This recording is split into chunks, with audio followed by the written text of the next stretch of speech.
사무엘상 7장 1절부터 11절까지만 하겠습니다. 기럇 여아림 사람들이 와서 여호와의 궤를 옮겨 산에 사는 아비나답의 집에 들여놓고 그 아들 엘리야사를 거룩히 구별하여 여호와의 궤를 지키게 하였더니 궤가 기럇 여아림에 들어간 날부터 20년 동안을 오래 쓴지라 이스라엘 온 족속이 여호와를 사모하니라. 사무엘이 이스라엘 온 족속에게 일러 가르되 너희가 전심으로 여호와께 돌아오려거든 이방 신들과 아스타롯을 너희 중에서 제하고 너희 마음을 여호와께로 향하여 그만 섬기라. 너희를 블레셋 사람의 손에서 건져내시리라. 이에 이스라엘 자손이 바알들과 아스타롯을 제하고 여호와만 섬기니라. 사무엘이 가로되 온 이스라엘은 미스바로 모이라. 내가 너희를 위하여 여호와께 기도하리라 하매 그들이 미스바에 모여 물을 길어 여호와 앞에 붓고 그 앞에 금식하고 거기서 가로되 우리가 여호와께 범죄하였나이다 하니라. 사무엘이 미스바에서 이스라엘 자손을 다스리니라. 이스라엘 자손이 미스바에 모였다 함을 블레셋 사람이 듣고 그 방백들이 이스라엘을 치러 올라온지라. 이스라엘 자손이 듣고 블레셋 사람을 두려워하여 사무엘에게 이르되 당신은 우리를 위하여 우리 하나님 여호와께 쉬지 말고 부르짖어 우리를 블레셋 사람의 손에서 구원하시게 하소서. 사무엘이 젖먹는 어린 양을 취하여 온전한 번제를 여호와께 드리고 이스라엘을 위하여 여호와께 부르짖음에 여호와께서 응답하셨더라. 사무엘이 번제를 드릴 때에 블레셋 사람이 이스라엘과 싸우려고 가까이 오매 그날에 여호와께서 블레셋 사람으로 큰 우레를 발하여 그들을 어지럽게 하시니 그들이 이스라엘 앞에 패한지라. 같이 합니다. 이스라엘 사람들이 미스바에서 나가서 블레셋 사람을 따라 베르갈 아래에 이르기까지 쳤더라. 아멘. 이 정도만 읽어도 충분히 다 이해가 될 만한 것이고 또 설교 주제가 그만한 것이니까 11절까지만 읽었습니다. 오늘 설교 제목이 미스바의 부흥 이제는 나로부터라는 주제로 말씀을 전합니다. 우리 개혁 공동체 안에서 저와 여러분이 가장 절실하고 또 간절한 것이 무엇일까 한번 생각해 봤습니다. 각각의 사정을 보면은 그 절실함의 내용들이나 또 여러 가지 사정들이 다르겠지만은 우리 개혁 공동체 안에서 우리가 가장 매우 간절한 것들은 아마 여러 가지 있을 겁니다. 재정적인 풍요로움도 있을 수 있을 것이고 어떤 제도적인 시스템을 잘 갖추어서 우리가 여러 가지 신앙생활에게 어려움 없는 것도록 그렇게 준비하는 것도 중요할 것이고 지금 우리의 당면한 이 법률적인 문제도 중요한 문제이겠지만은 그러나 저와 여러분이 가장 절실한 것은 저는 새로운 부흥이라고 생각합니다.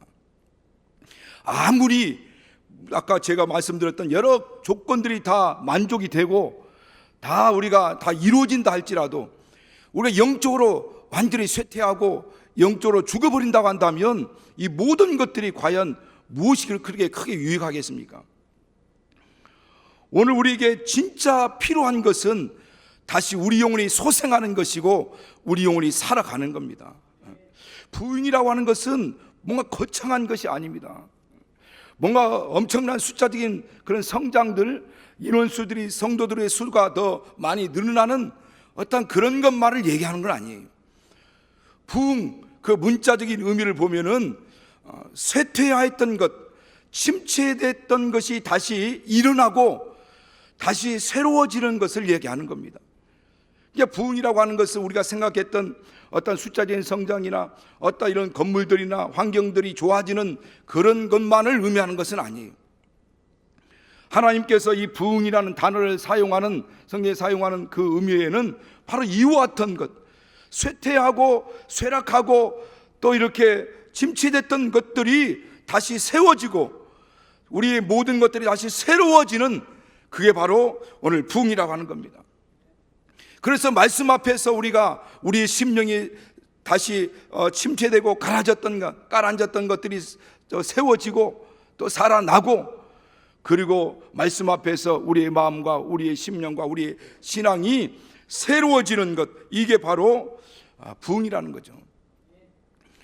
로마서 12장 2절에 보면 그런 말씀이 있습니다. 너희는 이 세대를 본받지 말고 너희가 마음을 새롭게 함으로 변화를 받아 하나님의 선하시고 기뻐하시고 온전한 뜻이 무엇인지를 분별하는 것이라는 거예요. 부흥이라는 것은 우리 마음이 새롭게 변화를 받아서 하나님이 선하시고 기뻐하시고 온전한 뜻이 무엇인지를 알고 우리 믿음과 신앙이 그렇게 발전해 가고 성장하고 세워지고 또 새로워지는 것이라는 겁니다. 바로 에레미야서 2장 13절에는 그렇게 말씀하고 생수의 근원이신 하나님을 버렸도다. 여러분, 생수의 근원은 하나님이세요. 그래서 하나님, 생수의 근원이신 하나님과 우리가 부흥을 통해서 관계가 회복되고 그 생수의 근원이신 하나님으로부터 공급되는 생명, 능력, 은혜, 복, 하나님 안에 있는 모든 부유들이 우리 안에 흘러들어옴으로 인하여서 우리가 다시 믿음이 세워지고 신앙이 세워지고 또 그리고 우리가 새롭게 변화되어서 하나님이 기뻐하시고 온전한 뜻을 분별하여 그렇게 살아가는 이 삶이 부흥이라는 거죠. 하나님, 우리가 부흥하기를 원하십니다. 그리고 우리가 이렇게 새로워지기를 원하고 세워지기를 원하고 그렇게 변화되기를 원하시는 겁니다. 우리는 신앙생활하면서 다른 사람들 누군가가 좀 변화되기를 그렇게 바라고 원합니다.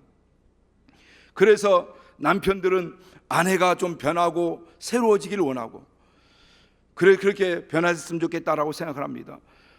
남편들은 아내가 그렇게 변화되고 새로워지기를 원하고 아내들은 남편이 그렇게 변화되고 새로워지기를 원합니다.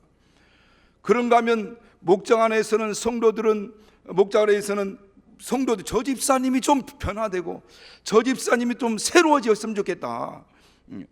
그러면 우리 모든 성도들은 목사가 좀 변화돼야 된다. 그래서 좀 말씀도 막 강력하게 불같은 말씀, 반석을 쳐서 부수는 망망했던 말씀, 살았고 운동력 있는 말씀이라고 하는데 그렇게 해서 나를 감동시키고 나를 좀 충족시키고 내가 좀 변화되게 좀 만들었으면 좋겠다라고, 목사가 좀 변화됐으면 좋겠다라고 얘기합니다. 그렇게 생각하죠. 그런가 하면은 목사님들은 어떻게 생각했어요? 우리 저 성도들이 좀 변화해야 되는데 성도들이 안 변한다는 거예요. 그러니까 누군가가 다 이 사람이 변화되기 원하고 저 사람은 이 사람이 변화되기를 원합니다. 그러나 여러분, 하나님은 어떻게 생각하실까요? 하나님은 네가 변하기 원한다는 거예요. 네가. 하나님의 관심은 우리에게 있으면 나에게 있는 거예요. 나에게. 하나님은 네가 옆 사람 누가 변하고 여기 누가 변화가 아니라 네가 변하기 원한다는 거예요. 이게 모든 관심도, 하나님의 관심도, 변화도, 부흥도 바로 나로부터 시작하는 거예요. 내가부터 변화될 때 우리 가정도 변화되는 것이고 우리 목장도 변화되는 것이고 또 우리 개혁 공동체도 변화돼야 되는 겁니다. 우리 변화의 시발점, 곧 부흥의 시발점은 바로 나로부터 시작한다는 거예요. 그런데 나의 어느 부분부터 시작될 것인가? 과연 이 부흥, 나에서부터 부흥이 시작되는 나의 어느 부분부터 시작되어야 되는 것인가 하고 했을 때 이 나의 가장 방어적인 부분들이 있습니다. 그것을 딱 건들면 발끈하는 부분이 있어요. 아킬레스건적인 그 부분이 있습니다. 그 부분이 어떤 사람은 외모일 수 있어요. 얼굴이나 외모지 어떤 장애가 있을 수 있습니다. 그게 약점이고 그게 아킬레스건이기 때문에 그걸 건들면 금방 발끈하게 되고 거기에 대해서 즉각 방어망을 칩니다. 어떤 사람은 학벌일 수도 있어요. 어떤 사람은 여러 가지 환경적인 조건들일 수 있습니다. 가정일 수도 있어요. 가정에 어떤 약점이 있고 물질적인 것, 가난한 것. 여러분, 이곳에서 계신 분 중에서 이런 단 한 가지가 없는 분들 없을 거예요. 다 있어요. 그 부분이 가장 방어지고 아킬레스건처럼 약점으로 작용하는 그 부분을 하나님 앞에 내놓고 하나님이 그 부분을 다스려 주셔서 그 부분이 회복이 되고 그분이 다시 정말 온전히 살아나서 그 굴레에서 벗어나 자유함을 얻었고, 그렇게 그곳에서 정말 굴레에서 벗어날 때 그때부터 진짜 부흥이라는 겁니다. 우리 이전에 우리 부흥회 때마다 몇 분, 두 분인가 오셨던 우리 목사님 계시죠? 우리 노진주 목사님. 그분에게는 장애가 있죠. 그런데 그분이 그걸로 해서 고쳐달라고 기도했다고 하지 않습니까? 그런데 하나님이 응답을 하셨다고. 응답을 하셔서 고침을 받은 겁니다. 외모적으로는 그대로 있지만은 그 마음이 고침을 받았어요. 그리고 거기서부터 자유를 얻은 겁니다. 저도 보면은 외모적으로 보면 아무 약점이 없을 것 같죠. 아담한 이 키에, 준수한 외모에 무엇인가 약점 없이 보일 것 같지만 저도 약점이 있어요. 여러가 다 말하면 여기 다 들통나니까 한 가지만 하면 저는 공부를 못했습니다. 그럴 것 같죠. 그 중에서 가장 못한 게 수학이에요. 수학만 나오면 거기는 완전히 주눅들고 음에 기죽어 확 죽습니다. 그런데 제가 결혼을 이제 하는데, 결혼했는데 저희 집사람은 학창 시절 때 수학은 1등 했대요. 그러니까 가장 못한 나에게 외모적으로는 변한 거 없고 머리적으로는 변한 거 없지만은 하나님이 그것을 붙여주심으로, 그래서 이제 내가 수학 못한다고 이렇게 자랑스럽게 얘기하는 겁니다. 거기에 약점이 잡혀있다면 못하죠. 그 외에도 많은 부족한 점이 있어요. 연약한 점이 있습니다. 그러나 그 부족하고 연약한 것, 정말 그 부분에서 진짜 부흥이 일어나야 되는 겁니다. 그 부분에서 정말 회복이 되는 역사가 일어나야 되고, 그 굴레에서 벗어나서 완전한 자유함을 얻어야 우리가 어떤 곳에서든 누구 앞에서든 정말 그 약점처럼 작용했던 그 부분, 아킬레스건처럼 작용했던 그 부분들을 그냥 아무렇지 않게 얘기하고, 그럴 때 비로소 거기서부터 부흥의 역사가 일어나는 겁니다. 거기서부터 성장의 역사가 일어나요.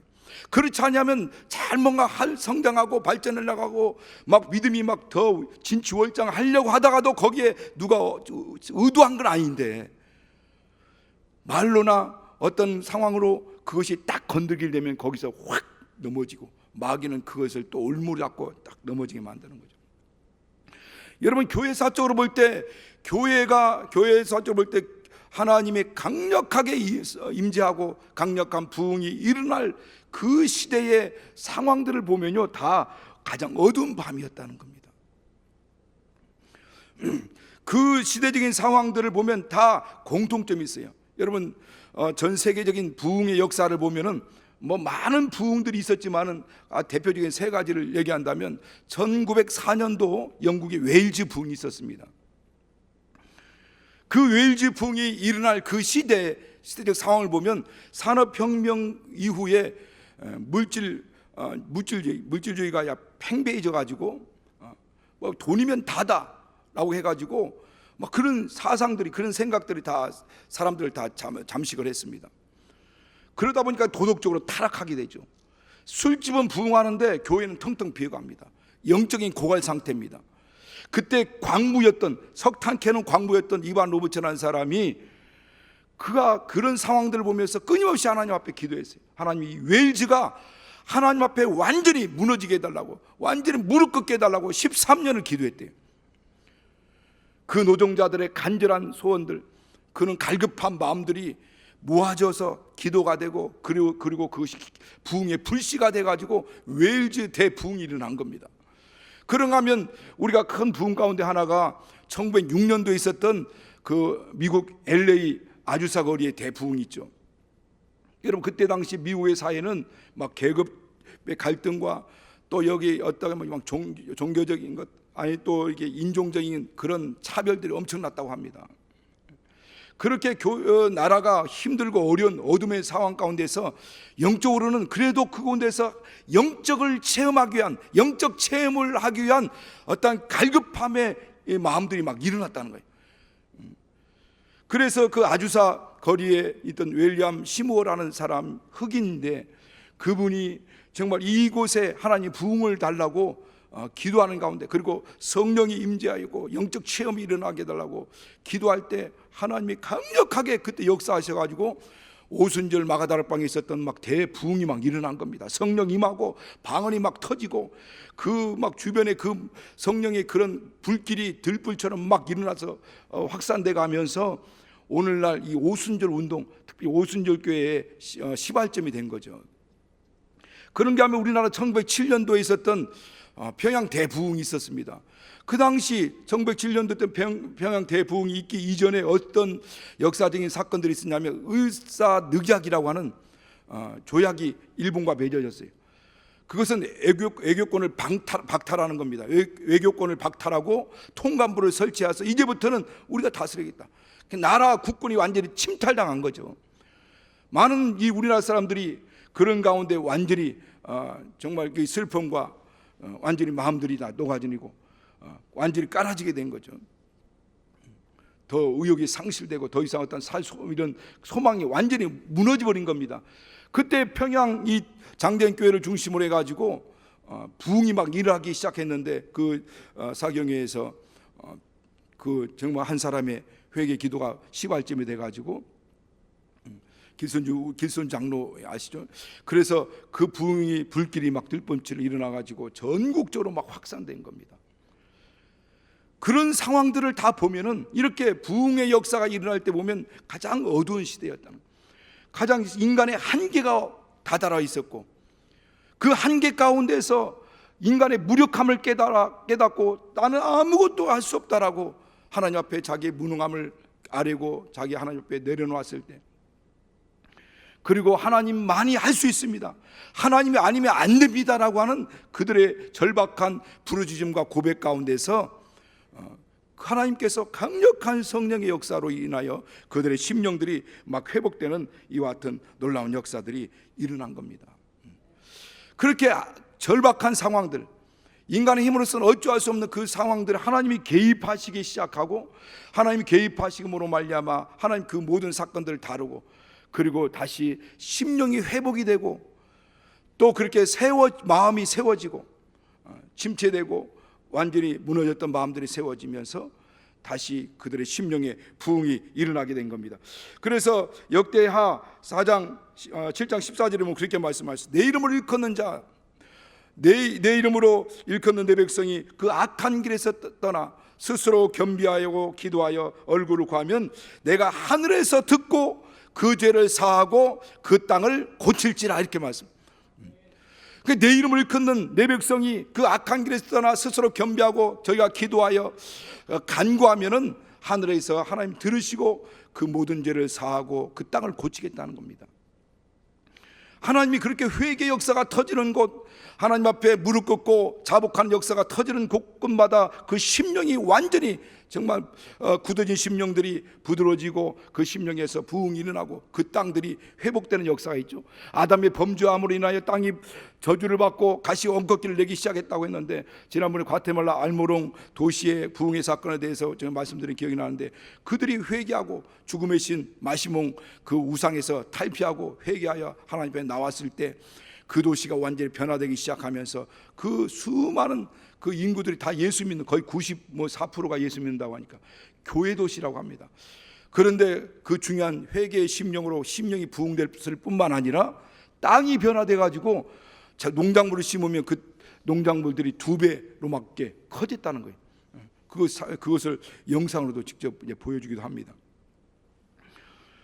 여러분, 이 부흥의 사건들은 이와 같이 하나님을 사랑하고 하나님을 사모하는 그 사건들로부터 시작되죠. 하박국 3장 2절에 보면 그렇게 말씀합니다. 여호와여, 내가 주께 대한 소문을 들었나이다. 듣고 놀랐나이다. 여호와여, 주는 주의 일을 수년 내에 부흥케 하옵소서. 이 수년 내에 나타내시옵소서. 진노 중이라도 긍휼을 잊지 마옵소서. 이렇게 하박국이 하나님 앞에 기도하죠. 여호와여, 내가 주께 대한 소문을 듣고 놀랐다는 거예요. 어떤 소문입니까? 이스라엘이 우상을 섬기고 하나님을 떠남으로 인하여서 하나님의 징계가 임할 것이라는 겁니다. 근데 그 징계가 어떤 징계냐? 가장 극악 무도했던 갈대아 지역에 있는 이 바벨론을 끌어들여 가지고 이 바벨론을 통해서 유다를 징계하겠다는 겁니다. 그 말씀을 들은 거예요. 그 말씀을 듣고 내가 놀랐나이다. 여호와여, 주의 일을 이 주의를 주께서 이 주의를 수년 내에 부흥케 해달라고. 뭐 부흥이 부흥이 어떤 부흥이냐? 바로 지금 이 진노 중이라도 긍휼을 잊지 마달라고. 하나님의 성품이 긍휼과 자비와 사랑이지 않습니까? 하나님이 이 진노가 지금 임하는 상황이라 할지라도 그 성품에 따라서 그 긍휼한 마음, 자비한 마음으로 다시 이스라엘 이 백성들이 회개하고 하나님께 돌아와, 그리고 그들이 하나님과 관계가 회복되고 그들이 살고 죽지 않게 해달라는 기도입니다. 이 부흥이죠. 그들이 다시 관계가 회복되고 살아나서 죽지 않게 해달라고, 다시 그러니까 관계 회복으로 인하여 살게 해달라는 부흥입니다. 주 여호와여, 주께서 이 주의 일을 이 수년 내에 부흥케 해달라는 거죠. 오늘 이 본문에 보면은, 이 7장 본문에 보면은 바로 이 이스라엘 백성들이 법궤가 블레셋에서 빼앗겼는데 그 빼앗기는 법궤가 돌아오고 그들의 마음에서 하나님에 대한 사모함이 일어나면서 이제 미스바의 부흥의 불길이 시작되죠. 블레셋 싸움에서 법궤를 빼앗겼습니다. 빼앗긴 법궤가 돌아옵니다. 돌아와서 이 오늘 기럇 여아림 아미나답 집에서 약 20년 동안 있습니다. 이스라엘 법궤 돌아와서 20년 동안 있지만 하나님 임재의 상징인 법궤가 돌아와 있었지만 그들은 아무도 하나님을 의식하지 않았어요. 하나님 상관없이 그들이 살아갑니다. 그렇게 20년이란 긴 세월이 흘러갑니다. 그렇게 20년은 긴 세월이 흘러가는 가운데 그들이 하나님을 다시 찾기 시작한 거죠. 하나님의 역사를 기억하고 하나님을 찾으면서 하나님을 사모하기 시작하는 겁니다. 이전에 출애굽했던 그 장면들, 정말 수많은 이적들을 통해서 우리가 이스라엘 백성들이 그들이 출애굽했고 40년 광야길을 걷는 동안 매일 불기둥과 구름기둥으로 그들의 삶을 인도하고 매일마다 만나를 내리고 메추라기를 몰아주면서 반석에서 물을 내면서 이적을 베풀으신 그 하나님, 가나안 땅에 입성하면서 33개 나라 33개 나라를 다 물리치고 그리고 우리를 이 땅에, 이스라엘 이 땅에 정착시키게 하신 그 하나님을 생각하게 된 거죠. 그러면서 그 하나님을 사모하기 시작한 겁니다. 이제 하나님께로 돌아가자는 거죠. 하나님께 돌아가리라 라는 결단에서부터 시작하는 겁니다. 그래서 여러분, 신앙은 결단입니다. 결단. 은혜 받겠다고 결단하고, 복 받겠다고 결단하고, 응답 받겠다고 결단하고, 또 정말 이와 같이 부흥하리라고 하는 결단이 중요한 거예요. 그러니까 이런 결단이 이루어집니다. 하나님께 돌아가리라. 그때 사무엘이 오늘 본문 말씀을 통해서 말씀하죠. 너희가 전심으로 여호와께 돌아오려거든 이방 신들을 다 제하고 아스타롯을 제하고 마음을 하나님께로 돌아와 오직 그를 섬겨라. 그만 섬기라는 거죠. 이제 하나님께 돌아오기 위해서는 어떻게 하라는 겁니까? 먼저 회개해야 된다. 회개란 말이 뭡니까? 메타노에 이테라는 그 회개하라, 천국이 가까웠느냐, 예수님도 그렇게 말씀하시고 심대원도 말씀하셨는데 그 메타노에 이테라는 그 헬라 회개하라 하는 말이 그 마음의 방향을 전환하라는 얘기입니다. 그러니까 회개, 첫 번째 그들이 미스바의 부흥에 들어가기 위해서 가장 첫 번째 한 것은 돌이키는 겁니다. 회개하는 겁니다. 그들의 마음의 방향을 하나님께로 돌이킨 거예요. 그리고 그 안에 있는 우상을 제거하는 겁니다. 하나님께로, 하나님 외에 다른 우리의 삶에 자리 잡고 있던 우상들을 제거하고 그 다음에 오직 하나님만 섬기는 마음. 혼합주의 신앙, 많은 우상이 있었습니다. 그 혼합주의 신앙을 제거하고 오직 하나님만 섬기는 신앙.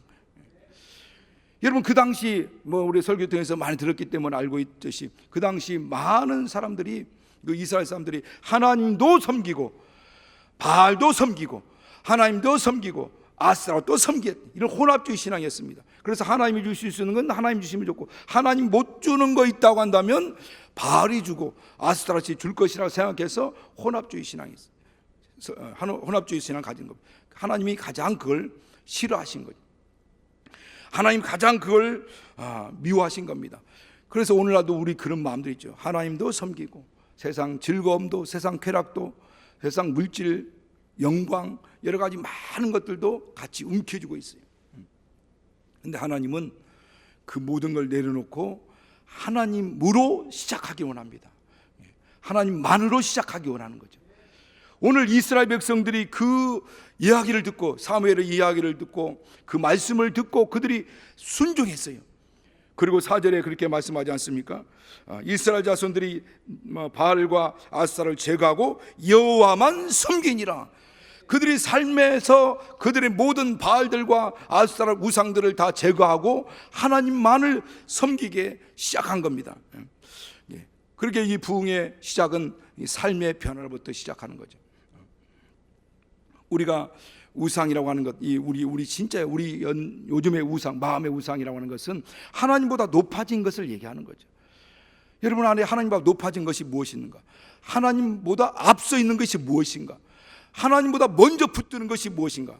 여러분, 사람이 급박한 일이 생기고 위급한 일이 생기고 급박하게 선택의 어떤 순간에 딱 직면하게 되면은 가장 자기가 신뢰하고 자기가 가장 믿을 만한 것을 선택하게 되죠. 거기에 쫓아가게 됩니다. 그게 사람이면 사람을 쫓아가고, 그게 물질 같으면 물질을 쫓아가는 거죠.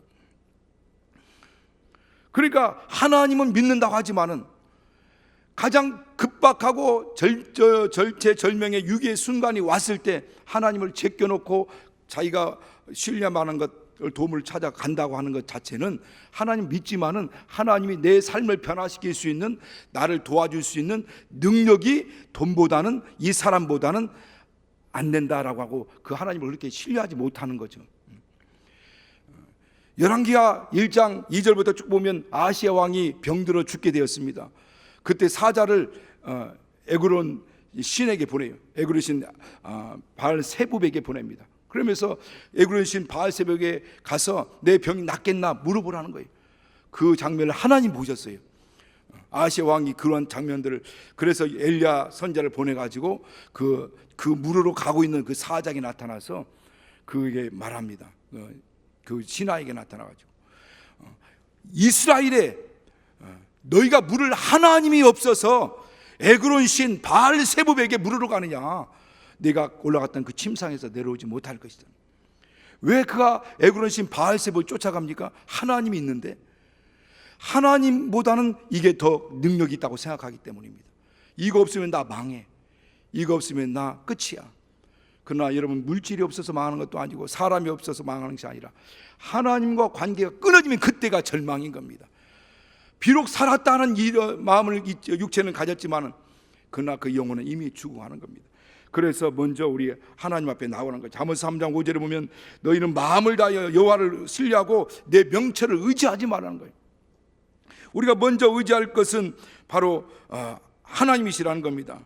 그래서 7장 3절에 너희가 전심으로 하나님께 돌아오려거든 너희 안에 있는 이 우상을 제거하고, 그리고 이 아스타롯 바알의 우상들을 다 제거하고 하나님만을 섬기라고 하는 겁니다. 하나님 위에 두면 안 된다는 거죠. 다 버리라는 얘기는 아니에요. 우리 마음 가운데 하나님보다 높이 있는 것, 또 하나님보다 앞서 있는 것, 내가 하나님보다 먼저 붙들고 있는 것, 그것을 내려놓고 하나님을 가장 우선해야 된다. 그분이 우리의 생명이기 때문에 그렇습니다. 6절부터 보면은 이 미스바에 모인 이 백성들이 물을 기르다가 하나님께 붓고, 그리고 금식하면서 내가 범죄하였나이다라고 그들이 부르짖기 시작하죠. 우리 여러분, 부흥의 시작이 내가 자기 죄를 하나님께 내놓는 거죠. 부흥의 시작, 가장 정말 부흥의 가장 그 시발점이죠. 우리가 자신 앞에 내놓은 것, 자기 죄를 정말 내놓을 수 있는 것, 그게 바로 용기죠. 그 가운데서 하나님의 역사가 시작되는 겁니다. 그 회개 가운데 은혜가 임하는 거죠. 우리는 이제 은혜는 많이 얘기하지만 회개에 대해서는 불편하게 생각합니다만은 회개 없는 은혜는 없습니다. 또 은혜 없는 부흥은 없습니다. 오늘 이와 같이 성경에서 말씀하고 있는, 정말 이 성경에서 말씀하고 있는 이 미스바의 부흥은 바로 각각 개인의 부흥에서부터 시작한다는 거예요. 이런 부흥에는 심령의 부흥도 있고 어떤 교회적인 부흥, 신앙적인 부흥이 있습니다. 심령의 부흥은 내 마음, 내 개인에서 출발하죠. 내 마음에서부터 출발합니다. 그래서 우리가 자기 말씀 앞에서 우리 자신의 죄를 깨닫고 우리 마음을 새롭게 하여 변화되어서 하나 앞에 나가는 것이죠. 우리 생각이 바뀌고 또 우리 마음이 바뀌고 또 우리 모든 행동들이 이제 바뀌기 시작하는 거죠. 그게 바로 신앙의 부흥으로 넘어가는 겁니다. 신앙의 부흥으로 넘어가면서 우리가 예배가 달라지게 되고 기도가 달라지게 되고 하나님 말씀 앞에서 하나님 말씀을 대하는 그런 태도가 달라지게 되고 이런 부흥이 마음의 부흥, 심령의 부흥이 일어나고 그들이 회복이 되고 살아나고 다시 세워지고 새롭게 되면은 그 신앙의 부흥으로 삶의 지경으로 넓혀가죠. 확산되어 나갑니다. 그러면서 그 삶의 부흥으로 또 이 신앙의 부흥으로 나가면서 그 첫 번째 관계가 회복되죠. 그래서 우리 삶 가운데서 또 우리 공동체 가운데서 관계 속에서 그 삶이 달라지기 시작하죠. 거기서부터 이제 변화가 시작되고 변화가 드러나기 시작하는 겁니다. 그래서 우리 관계들이 회복되는 역사들이 막 일어나죠. 여러분 우리 한국교회 처음 우리 평양 대부흥 일어날 때도 정말 서로 화해가 일어나고 원수들을 용서하고 용서받고 또 물질적으로 있던 물질적인 얽힌 문제들 다 변제하고 막 이런 일들이 실제적으로 일어나기 시작합니다. 그 초대교회도 마찬가지죠. 자기 재산을 팔아서 서로 정말 통용하면서 나눠주고 섬기고 막 이런 일들이 실제적인 삶에서 일어납니다. 그러니까 우리 심령에서 일어나는 말씀을 통해서 새로워지고 타락했던 것, 침체됐던 것이 일어나고 다시 새로워지고 세워지는 이런 심령의 부흥에서 신앙의 부흥으로 삶 가운데서 공동체 가운데서 관계 속에서 이와 같이 새로운 변화가 일어나는 거죠. 그래서 관계가 회복되고 이웃과의 관계가 회복되고 사람과의 관계가 회복될 뿐만 아니라 하나님과 관계가 회복되고 그러면서 하나님의 역사가 일어나는 겁니다. 오늘 이 미스바의 부흥은 2000년 전, 3000년 전 이 미스바의 부흥으로 끝나면 안 됩니다. 이곳으로 끝나는 것이 아니라 새롭게 오늘날 나로부터 우리 개혁 공동체에서부터 부흥이 시작돼야 될 것이고 우리 가정에서 부흥이 시작될 것이고 나로부터 부흥이 시작돼야 되는 겁니다. 하나님 그걸 지금 보고 계시고 우리부터 새로운 부흥이 일어나기를 간절히 원하시는 겁니다. 오늘 이 시점으로부터 시작해서 정말 우리 안에서부터 이 심령의 부흥과 새로운 신앙의 부흥이 일어나게 하시길 예수님으로 축원합니다. 우리가 예수 한번 부르면서 같이 기도할 때 하나님의 성령이 도와주셔서 쇠퇴하고 정말 무너졌던 내 신앙이 다시 회복되고 내 심령의 부흥이 신앙의 부흥으로 내 삶의 지경으로 넓혀지고 등불처럼 확산되어 나갈 수 있도록 삶으로 확산되어 나갈 수 있도록 예수 한번 부르면서 같이 기도합니다. 예수여